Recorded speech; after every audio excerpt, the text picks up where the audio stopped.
Good day, students. Welcome to math.serve.com. In this clip, we're going to be going over problems 11 to 15 of the 2008 multiple choice AP Calculus AB release questions. All right, let's take a look at problem 11. It reads, the graph of a function is shown above. So we have this function right here. Question is, which of the following could be the graph of f prime, the derivative of f? Now, there are two ways we can do this problem. There is the long way, and then there is a shortcut. We'll go ahead and show you the two ways of doing this problem. I'll show you the long way, which is applicable to every kind of problem involving generating the graph of the derivative from the graph of the function. But the shortcut is applicable to graphs that looks like recognizable functions. So if you can model a given graph with a function that you know, there's a shortcut you can use to easily generate the solution. Okay, so let's go ahead and take a look at the long method of doing it, which is applicable to almost any case where you're given the graph of a function. Okay, so before we start, just one fact you want to keep in mind. You have to recall the connection between the sign of the derivative and the behavior of the function. Okay, so if a function is increasing, that basically implies that the derivative is going to be positive. All right, and if a function is decreasing, what do you expect? The derivative is going to be negative. Okay, if a function is trending horizontally, or you have a horizontal tangent at any point on the graph of a function, that implies that the derivative is going to be 0. Okay, so I want to keep that point in mind. Now, one advice I'd like to give you when you're working with graphs on the AP exam, you want to annotate your graph as much as possible. Just mark it either with directional arrows or with signs or concavity. Whatever you can do to make sense of the graph, that will be very helpful. Okay, so this is the graph of f. What I want to ID or identify is intervals where it's increasing, decreasing, or it's staying constant. All right. So if you look at the extremas, also known as the critical points, what's happening there? You have horizontal tangents. So at those points, the function is neither increasing nor decreasing. So it's trending horizontally at that instant in time. All right, but everywhere else, the function is either increasing or decreasing. So let's see what's happening. Remember, we're going from left to right. So going from left to right, all the way to this point right here, let's call this point B. Okay, or let's call it A. I think A is better since A comes before B. So let's call this point A. And call this other point where you have 0, a horizontal tangent line, let's call point B. All right, so all the way to B, the function is increasing. So we're going to have the arrow trending up, up, going up. For this entire interval, the function is increasing. From A all the way to B, what is happening?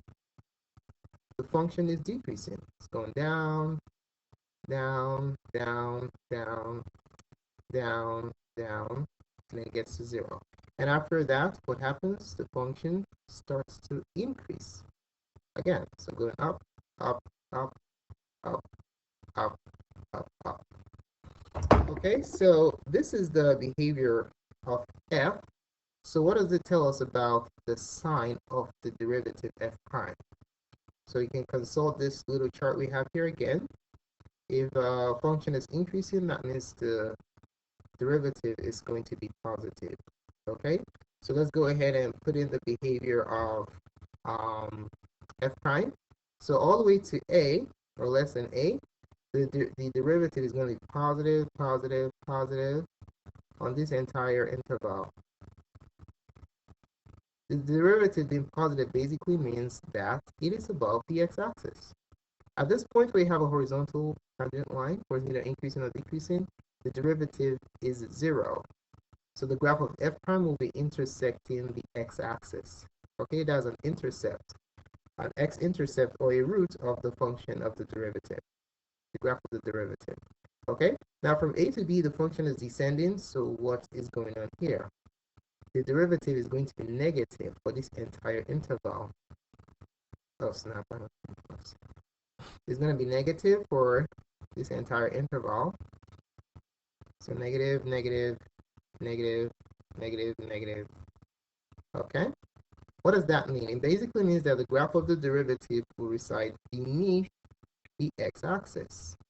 When it gets to this point of horizontal tangency, the derivative becomes 0. So it basically appears as though it descends to a certain degree and it comes right back and touches the x-axis. And after that, guess what? It becomes positive. It ascends above the x-axis. All right, so can you visualize what is happening with f prime using these signs right here? Shouldn't be too difficult to visualize. So let's go ahead and sketch what the graph of f prime looks like. So let's take advantage of the fact that we have two x-intercepts here. So at A and B, we have two we have an intercept here and an intercept there because f prime is 0. Okay, this is graph of f. We're graphing f prime right now. Okay, so before A, it's positive, so it appears as though the function was descending down because when you're in this region right here above the x-axis, f prime is positive, and then of course when you're beneath the x-axis, f prime is what? Negative. All right, so since f prime is positive all the way to A, is going to reside above the x-axis. It can do whatever it wants. Let's just make it simple and make it a straight line to there. And then it goes underneath the x-axis and comes back to the x-axis again at B. So we can represent that with a nice little curve like that. And then it goes positive. Okay? So this is what it looks like. So this basically is what your answer is. So the answer is option letter B. Okay, so this is your answer. Now that's a long way of doing it. In this problem, you can actually use a shortcut. What is a shortcut? Now, what kind of function does this look like? This looks like a piece of the negative sine function, right? Remember your sine function goes something like this, right? But this is reflected along the x-axis. So that looks like the negative sine function. All right, so consider this. If f of x is equal to negative sine, can we find the derivative of this function and sketch the graph? Absolutely, we can. So let's find the derivative of this function, derivative of f. Derivative of f is the derivative of negative sine, which is negative cosine x. Now, what does cosine x look like around the origin? Cosine x looks like a cup, right? But since we have negative cosine, we're going to reflect it about the x-axis. And this is what it'll look like. It'll look something like that. All right? So what graph and the options looks like this? We can clearly see that the answer is option letter B. Okay, what enables us to use the shortcut in this problem is because this graph looks like can be modeled using a recognizable function, namely negative sine x. If you have some function that doesn't, a graph that doesn't look like any recognizable function, then you want to resort to this system of looking at the behavior of f and using that to determine the sign of f prime. Is it above the x-axis or beneath the x-axis? Where do you have horizontal tangents? You have your intercepts, and then you can generate the graph from there.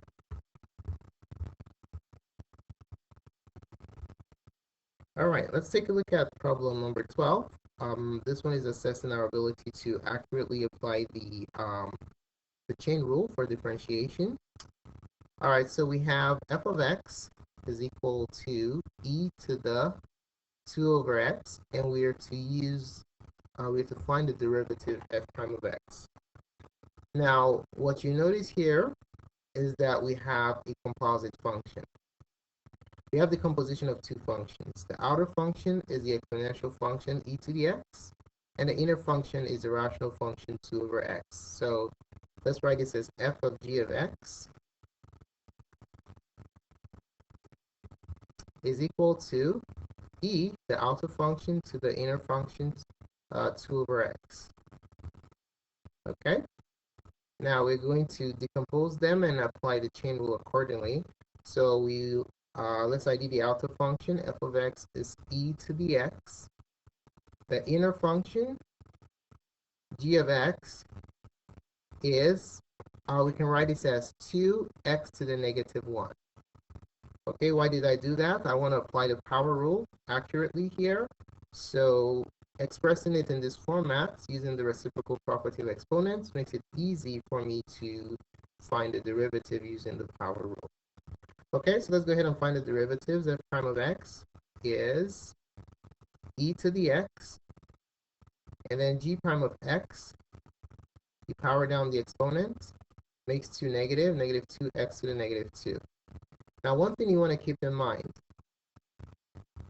okay, this is a big mistake students might make in the AP exam. The derivative of 1 over x is not the natural logarithm of x, okay? You see that distractor here, option letter A, that's a trap right there.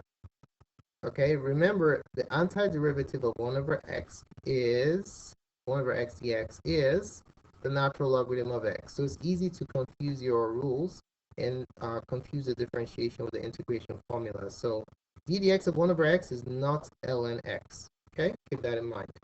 Now, chain rule. Let's go ahead and write that down.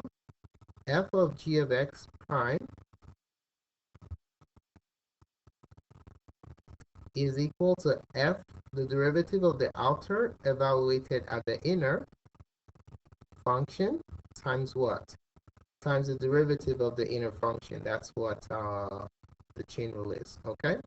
We know f prime of g, we know g and g prime. So we just put them all together. So all we're basically doing is taking g prime and plugging it into f, and then multiplying it by g prime of x. That will give us the answer, okay? So f prime of g of x is going to be e to the 2x minus 1. So it's we're already done working with it, so we can rewrite it in its other form. 2 over x, since it's consistent with the options we have here, times g prime of x, negative 2 x to the negative second power. Okay, let's do one more step to simplify it so we can see what the final result is. So if we apply the reciprocal property of exponent here, we're going to have x to the negative 2, the variable with the negative exponent reciprocated. So we'll have negative 2 over x squared times e to the 2 over x. That is your derivative. The answer is option letter D. All right, let's take a look at question number 13. We're told that if f of x is equal to x squared plus 2x, then the derivative of f of ln of x is equal to what? Now, this is a kind of problem where the setup is critical. If you set this problem up incorrectly, you can confuse yourself or make the process unnecessarily complicated. Okay? But if you set it up correctly, it could be a very, very easy problem to do. Now, we are asked to find the derivative of f of ln of x. The key here is to recognize that this is a composite function. You have f, the outer function, is a quadratic, and the inner function g is a natural logarithmic function. Okay, so when you have a composite function, what differentiation technique do you use? You use the chain rule, right? So what I'm going to do is I'm going to set up the problem applying the chain rule to this expression right here. And then when I'm finding the individual derivatives, I will then apply f and g of x directly. All right, so let's go ahead and do it. So what we're looking for the derivative of is a function f of g of x. Let's quote it so it looks pretty. So f of g of x is f of the natural logarithm of x. All right, there's no need to compose these two functions. It's a waste of time. Now, if we want to apply the chain rule, we're going to separate the functions. We are going to decompose them as we did in number 12. The outer function f of x is already provided for us here, x squared plus 2x. And the inner function g of x is the natural logarithmic function ln x. Okay, now let's proceed. We're going to find their individual derivatives. So the derivative of f, apply the power rule here, you have 2x. The derivative of 2x is just 2. And then the derivative of g prime of x. Don't forget the derivative of ln x is 1 over x. We talked about the integral of 1 over x being ln x earlier. So just keep that in mind. Now you remember what the chain rule is, right? Let's just refresh our memory of what the process is. So f of g of x prime is equal to the derivative of the outer function evaluated at the inner function times what? Times the derivative of the inner function. Okay? So what we're going to do here is simply take the inner function g of x and plug it into f prime of x and multiply our result by g prime of x. That is the derivative. Okay? So d dx of f of ln of x is going to be f prime of g of x, which is 2. Instead of x, we are going to put in g of x, which is ln x, plus 2. All right? And then this entire, gotta be careful here, this entire expression will be multiplied by 1 over x. Okay, one mistake you might make is just multiplying it by the 2. That's wrong. You're multiplying the entire expression by 1 over x. If you multiply it incorrectly, you end up in one of the traps, namely option letter D. That's incorrect. Okay, so if you multiply the entire thing by x, the correct answer is going to be 2 ln x plus 2, the entire expression divided by 2. Okay, so answer is option letter A.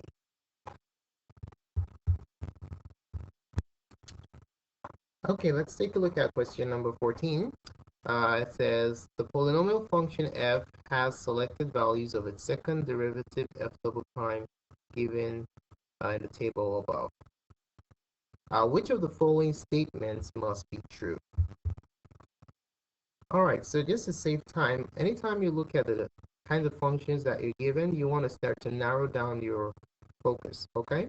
So you're looking at the connection between f, okay, that's what we're looking at here, between f and what? Connection between f and f double prime. Okay, when you're thinking about the connection between f and f double prime, two words should come into your mind, or two concepts, basically, point of inflection and concavity. All right, so let's write that down real quick, just a pointed note. F, F, F and F double prime have to do with point of inflection and concavity. Okay, if you're thinking about increasing, decreasing, extreme, in most cases you want to focus on either just f prime or a combination of f prime and f double prime. So just by this fact, we can do some eliminations. We can just take out a and b, because if we're talking about increasing and decreasing of f, we are looking at f prime. These two have to do with f prime. There's no f prime here, so you don't waste your time with that. This one, you don't want to even look at it. So we're talking about local maximum. There's f prime's description is not really provided here, although you could use the second derivative to determine the local maximum, but let's leave this out for a second. Look at options E and B, point of inflection and concavity. So let's pay special attention to these two. More likely than not, the answer should reside somewhere here. Okay? All right, so what's going on here? We want to look at the sign of f double prime that tells us the behavior of f, okay? So something you want to recall is that if f double prime is positive, that implies that f is what? Concave up. Talking about concavity. Okay? If f double prime is negative, then that tells us that f is what? Concave down. Okay? What if f double prime changes from positive to negative? So if f double prime changes from positive to negative, guess what? F has a point of inflection at that point where you have the change. All right. Okay, so let's look at what we have here. With the sign of f double prime, we can determine the behavior of f. Okay, so f double prime is positive here, no sign, negative, and positive. Okay, so this tells us that concerning the behavior of f is concave up, okay, and then f is concave down here, and f is concave up here. All right. So let's look at the options. It says the graph of f has a point of inflection at x equals 1, or the graph changes concavity in the interval 0 to 2. Both of these statements might be true, but which one do we know for a certainty that it must? We're not looking at might, which must be true. Now let's look at a point of inflection. F double prime changes sign on the interval 0 to 2. Do we know that it happens exactly at x equals 1? Could it be at x equals 1 over 2, for example? This is a candidate. Any number here, any number here can basically suffice. It could be the case that f double prime was 0 at 1, and then at but before that it was also positive, but at 1/2, for example, that's when, or let's say 1.5. Okay, so let's say it was 0 here at 1, and then after 1, let's say 1.5. After 1, it still stayed positive, okay? But when it got to 1/2, that's when it switched signs to negative. Okay, that could be a possibility. We do not know for a certainty that the sign change happened at 1. It could be somewhere after 1. We have to see clearly that it changes at 1 in order to know for certainty that is the point of inflection. But do we know for sure that there's a change in concavity?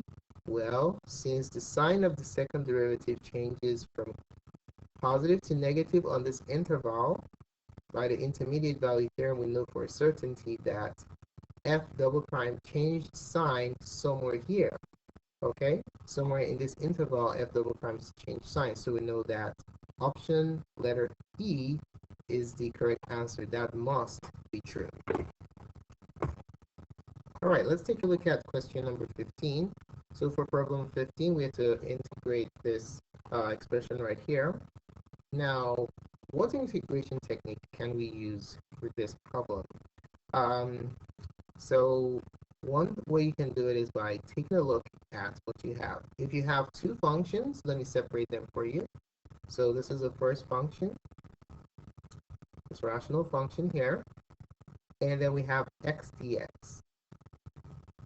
Now, if you have a composite function, which is definitely the case here, and the derivative of the inner function of the composite function is a multiple of the other function, then you can use the U-substitution technique. Okay, so the inner function for this composite function is x squared minus 4. If I differentiate it, can I get a multiple of x? What is the derivative of x squared plus 4? The derivative is 2x. Is that a multiple of x? Certainly is. If you multiply it by 1/2, you get x, right? So we are going to use U substitution here. Okay, so U is going to be the inner of the composite function, x squared minus 4. Okay, now what is x dx going to be? So we're going to differentiate this and solve for x dx, and that will tell us what we can substitute x dx for. So we're going to differentiate both sides. of the equation. So if you differentiate u, you just get 1 du as equal to, differentiate this, you have 2x, the derivative of 4 is 0, 2x dx. Okay, now let's see, we want to solve for x dx, so we divide both sides by 2. So we know exactly what to substitute x dx for. So du over 2 is equal to x dx because the 2's cancel out. Now we can carry out our substitution. The integral of 1 over x squared minus 4 is u. X dx, be careful here, x dx is du over 2. So we don't just put the u, we have to substitute correctly. Du over 2. This can be written as, factor out the 1/2 using a constant multiple rule for integrals. 1/2 of 1 over u du. The nice thing about the u substitution is that it converts a complicated x integration problem into a nice, elegant u substitution situation. Okay, so this looks much nicer than that, as you can see. Now, the integration rule we're going to apply here, the integral of 1 over x is the natural logarithm of x. So let's go ahead and do that. So we have 1/2 times the natural logarithm of the absolute value of u. And don't forget your c now. Okay, so that's that. Now look at the options that we have. All of them are in terms of x. Hopefully that makes sense. The problem was in terms of x, not u.